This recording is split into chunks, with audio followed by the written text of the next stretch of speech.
Welcome back to Comic Universe, the only nerd-centric channel you need in your life. DPZ rolling solo once again. And here once again with another comic review from our good friend, Mount Vernon Kid. Chris, if you're listening, once again, thank you as always for the new comic. And today I'm going to be reviewing The Tower Chronicles Geisthawk, Volume 1. Now, The Tower Chronicles is from Legendary Comics. This is from the movie company that producing, of course, Godzilla and Kong and the Monsterverse on a whole, as well as several other films.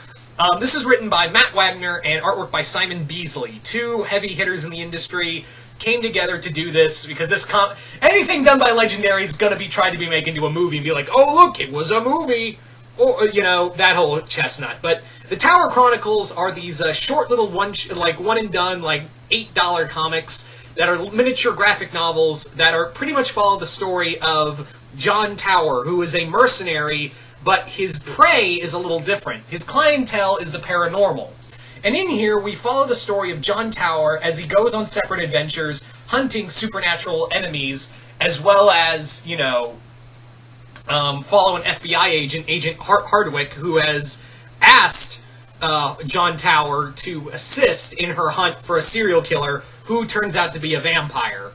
Now, the story is pretty cool. Matt Wagner, again, can't say anything bad about him. He's a really good writer. Simon Beasley's artwork. Simon Beasley can be really hit and miss with me. Simon Beasley can go from really cool and really, you know, out there artwork to really just like, if you rush him, it's really bad. Thankfully, it looks like he had time with this comic because this is some of the best work Simon Beasley's done. Beasley? I can't pronounce that name, but anyway. This is some really good artwork.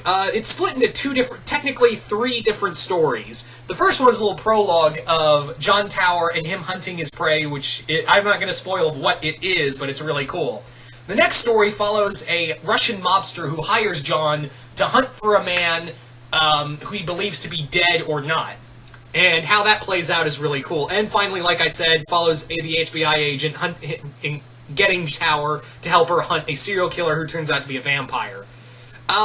This is very much this is kind of like a Hellboy meets Assassin's Creed comic. This is very much like a Hellboy, you know, if you enjoy Hellboy, you're going to enjoy this. That's all I'm saying, is that this very much invokes a lot of the Hellboy comics. But imagine if he wasn't part of an organization, but more like a freelancer. So if anything, it's more like, what if Hellboy took on the role of Deathstroke?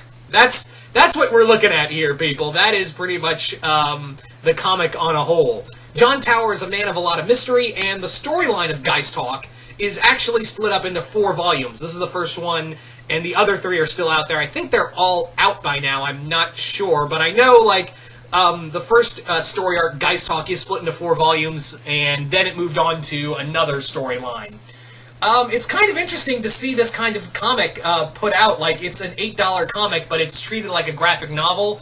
It almost feels like an annual, really. It's more feels like it's the same price as like an annual or a special 100th or 300th issue of a Marvel or DC comic. It really does. It's kind of like that price range. So if you're looking for like a quick read that's pretty fun and get you interested, like I said, if you enjoy paranormal stuff like I do, then I highly recommend this comic. I really like this. Again, Matt Wagner is really good at building suspense and building a universe, and Simon Beasley's artwork is fantastic. I think this is some of the best artwork he's done in a while.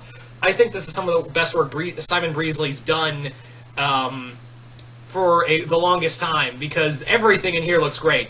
Now, again, I have to state, much like with Glitter Bomb, this comic is not for kids. This is not a, you know, this is not a kid's comic. This is very much like a adult comic. You know, there is nudity and swearing. This is not a kiddie comic. In fact, I don't think I've reviewed a kiddie comic on here in a while, which is good. You know, I like to branch out and show all the independent stuff out there. So again, if you're a Matt Wagner fan or a fan of just say like paranormal or like Hellboy or Constantine's type stuff, this is really good. And it's not, you know, and it's cheap too. It's actually like only $7-8. So if you don't feel it from there on, it's not a big loss, really. It's not a big loss on your in the bank. So yeah, I recommend this. So yeah, once again, hope y'all enjoyed this. Chris, I know you're watching, so thank you again for this comic. But yeah, And if you're new here, hit that smash that subscribe button, share with your friends and family, and those other people who follow you on social media, and be a part of the Earth's mightiest subscribers here on Comic Universe. But once again, I'm DPZ, and we will see you once more right here in the YOUniverse.